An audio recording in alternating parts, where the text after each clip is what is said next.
Hello friends చాలా కామెంట్లో ఇదే అడిగారు. ఎస్సీఏ అకౌంట్లో లాగిన్ అయితే అకౌంట్ బ్యాలెన్స్ జీరోగా కనిపిస్తుంది.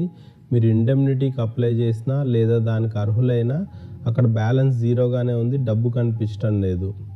అందుకే ఈ వీడియోలో అది ఎందుకు జీరోగా చూపిస్తుంది, బ్యాలెన్స్ ఎప్పుడు కనిపిస్తుంది, దాన్ని ఎలా చెక్ చేయాలి అన్నది చెప్తాను. ఆలస్యం లేకుండా వీడియో మొదలు పెడదాం.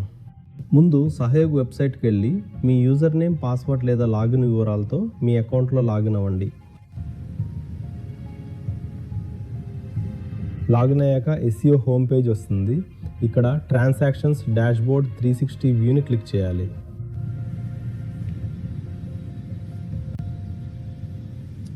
ఇక్కడ మీకు అకౌంట్ ఆప్షన్ కనిపిస్తుంది. స్క్రీన్ని పైకి స్క్రోల్ చేయండి.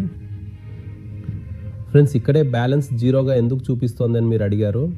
మీరు ఇండెమ్నిటీకి ఎలిజిబుల్ అయి అప్లై చేసి ఇంకా డబ్బు మీకు రాకపోతే ఇక్కడ బ్యాలెన్స్ జీరోగానే కనిపిస్తుంది. ఇందులో బ్యాలెన్స్ కనిపించదు. డబ్బు మీ అకౌంట్లో పడిన తర్వాతే మీ అమౌంట్ ఎంత, పేమెంట్ ఎంత అయిందనే చూడగలరు. అది ఎలా చెక్ చేయాలో చూద్దాం. దానికి ఇక్కడ డీటెయిల్స్ దగ్గర ఒక ఆప్షన్ బటన్ ఉంది. దాని కింద చిన్న అరో కనిపిస్తుంది. ఆ అరో మీద క్లిక్ చేయండి. క్లిక్ చేసిన వెంటనే మీ ముందుకు ఒక డీటెయిల్ ఓపెన్ అవుతుంది. చూడండి, ఇక్కడ మీ పేమెంట్కి సంబంధించిన డీటెయిల్స్ ఉన్నాయి. ఇది మీరు ఇండెమ్నిటీ క్లెయిమ్ చేసిన అకౌంట్ ఐడి, ఇది మీ సిపిఆర్ నంబర్, అలాగే ఏ బెనిఫిట్ టైప్ అనేది, మీ పేరు, బ్యాలెన్స్ కూడా ఇక్కడే ఉంటుంది. ఇప్పుడు జీరోగా చూపిస్తుంది ఎందుకంటే దీని పేమెంట్ అయిపోయింది. మీరు ఇండెమ్నిటీ క్లెయిమ్ చేసి అప్లికేషన్ సబ్మిట్ చేసిన తర్వాత అది అప్రూవ్ అయితే మిగిలే బ్యాలెన్స్ ఇక్కడ కనిపిస్తుంది. కానీ ఇక్కడ జీరో ఎందుకు అంటే పేమెంట్ ఇప్పటికే అయిపోయింది. ఆ డీటెయిల్ చూడాలంటే ఇక్కడ కనిపిస్తున్న దాని మీద క్లిక్ చేయండి. క్లిక్ చేసిన వెంటనే ఫ్రెండ్స్ ఇక్కడ పేమెంట్ డీటెయిల్ పేజ్ ఓపెన్ అవుతుంది. ఇక్కడ మీ డీటెయిల్స్ ఉంటాయి, అకౌంట్ ట్రాన్సాక్షన్స్ ఉంటాయి. తర్వాత కింద ఇంకో డీటెయిల్ సెక్షన్ వస్తుంది. చూడండి, ఇప్పుడు ఇక్కడ నో రికార్డ్ ఫౌల్డ్ అని చూపిస్తుంది ఎందుకంటే పేమెంట్ జరిగిన పీరియడ్ని మీరు సెలెక్ట్ చేయాలి. అందుకే ఇక్కడ డేట్ సెలెక్ట్ చేయాలి. మీ పేమెంట్ ఏ డేట్ రేంజ్లో జరిగిందో అదే ఎంచుకోవాలి.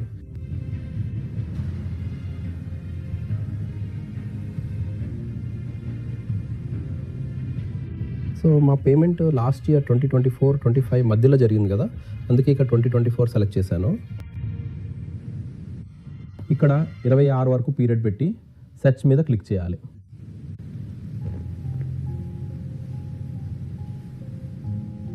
సో చూడండి, మీరు కరెక్ట్ పీరియడ్ సెలెక్ట్ చేస్తే ఇండెమ్నిటీ పేమెంట్ అమౌంట్ డీటెయిల్ కింద కనిపిస్తుంది. దీన్ని కాస్త పైకి స్క్రోల్ చేస్తే ఇక్కడ ట్రాన్సాక్షన్ డేట్ కనిపిస్తుంది. అమౌంట్ ఎంత ఉందో కూడా ఇక్కడే చూపిస్తుంది.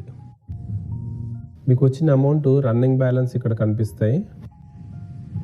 సరే, ఆ తర్వాత పేమెంట్ అయ్యాక పేమెంట్ డేట్కి కింద ఇలా కనిపిస్తుంది. ఇక్కడ డిస్బర్స్మెంట్ డేట్, రీపేమెంట్ అన్నవి వస్తాయి. తర్వాత మీ అకౌంట్లో ఎంత అమౌంట్ క్రెడిట్ అయిందో ఆ డీటెయిల్ ఇక్కడ ఉంటుంది. పేమెంట్ పూర్తయ్యాక రన్నింగ్ బ్యాలెన్స్ మళ్ళీ జీరో అవుతుంది ఎందుకంటే అమౌంట్ పేఅవుట్ అయిపోయింది. సో ఫ్రెండ్స్, ఇక్కడ మీ అమౌంట్ ఎంత వచ్చింది, ఎంత పేమెంట్ అయింది అన్నది చెక్ చేసుకోవచ్చు. ఇవాంటి వీడియో మీకు నచ్చిందని ఆశిస్తున్నాను. నచ్చితే వీడియోకి లైక్ చేసి ఛానల్ సబ్స్క్రైబ్ చేయండి. ఇలాంటి వీడియోలు వస్తూనే ఉంటాయి. నెక్స్ట్ వీడియోలో కలుద్దాం. అప్పటి వరకు take care, by by, thank you for watching.